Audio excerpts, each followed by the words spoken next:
Preserving tyres is one of the lesser spoken about topics in the world of racing. Sprint races don't really need any type of time management, but any competition with longer stints, such as endurance racing, will. In this video we will discuss the various different ways you can help look after your tyres, and we'll split them into two sections. The first section is driver input. Now, before we get into how you can manage that, let's look at the tyre itself. There are several different types of tyres you can get on a race car, and we'll look at slick tyres. You will of course know that you can get soft, medium and hard compounds of these tyres.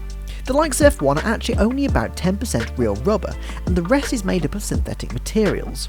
This means that when they are mixing their super secret concoction formula, they add more of one chemical than another. Imagine you are having a coffee and want to put milk in it to soften the taste. The more milk, the less the raw taste of coffee. Well, that is essentially how the softer and harder tyres differ. It's nothing more than chemical levels.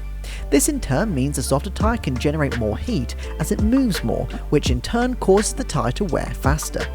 The rigidity of the hard tyre reduces movement, making it colder, but ultimately lasting longer. So when it comes to making your tyres last, we need to focus on keeping the tyres in their most efficient operating window and moving less.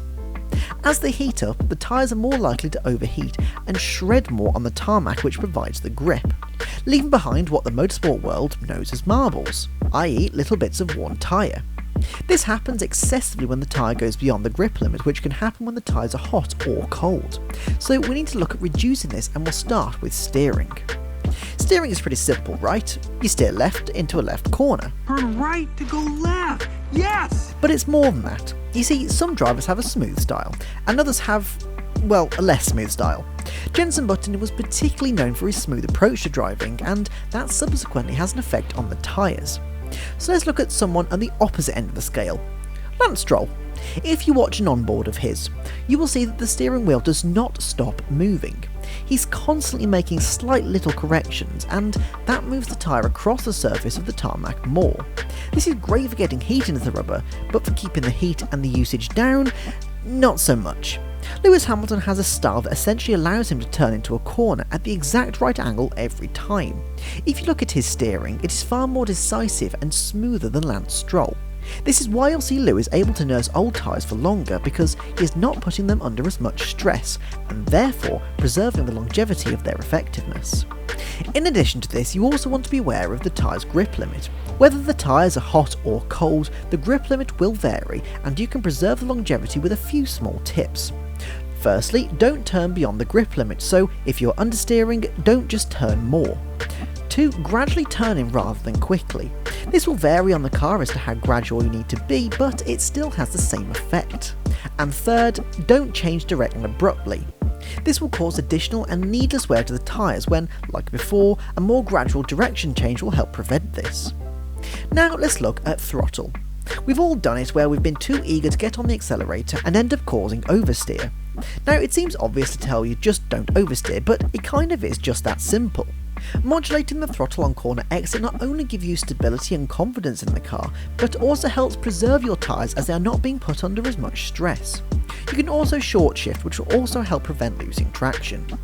Braking can also have an effect on this. Brake bias, for example, pushes more pressure to the front or back dependent on your settings, therefore essentially giving one axle's tyres more work to do than the other. You can cause lockups if you aren't careful with this, and flat spot a tyre even, effectively ruining that set and your stint as a whole. Another example with braking is suddenly getting on the brakes can cause additional tyre wear. Let's look at an airport runway, for example. Ever notice there's a huge patch of rubber where the planes normally touch down? This is because the wheels change rotational speed very quickly, causing that additional wear as the tyres try to grip on. Imagine that in reverse. Quickly slowing the wheels can shred tyres, so on a long stint, marginally using progressive braking, i.e. softer getting on the brake pedal, allows the tyres to adapt to the speed change and has less chance of using additional rubber. In looking at the track Titan platform, we can see here that smoother driving with smoother steering and pedal inputs is definitely the slower approach, but while you may only lose a tenth or two in lap time, you'll gain in pit stop time. The longer you can go in between pit stops, the more likely you are to perform well. You can also use Track Titan to show you where you can find additional lap time. Track Titan can not only show your session insights right down to your throttle and brake traces, but it can also provide personalised tips based on your individual performance. Additionally, as you start to get more accustomed to the platform, you can toggle on Advanced mode, which allows you to view the data the way professional drivers would do in real life. By signing up on Track Titan with the code Tyres24, you can get 30 days of unlimited data insights for free to help you get quicker, faster.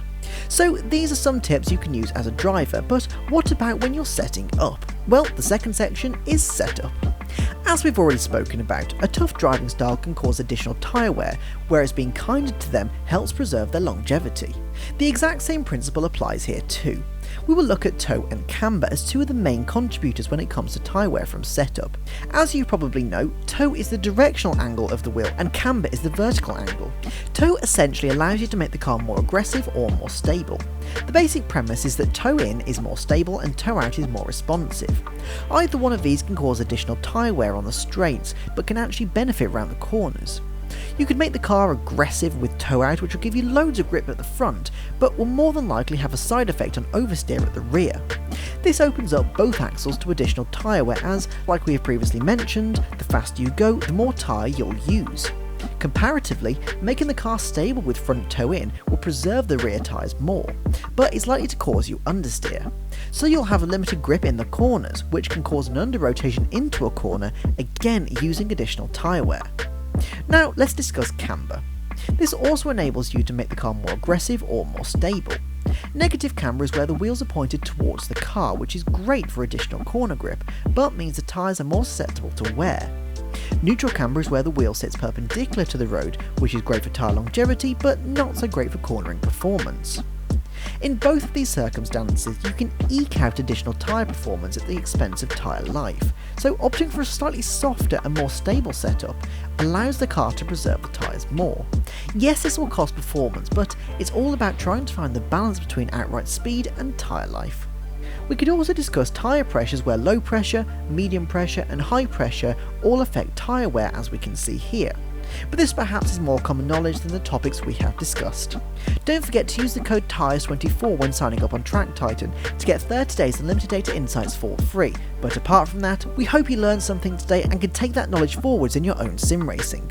So that's it for us today, thank you very much for watching and we'll see you next time.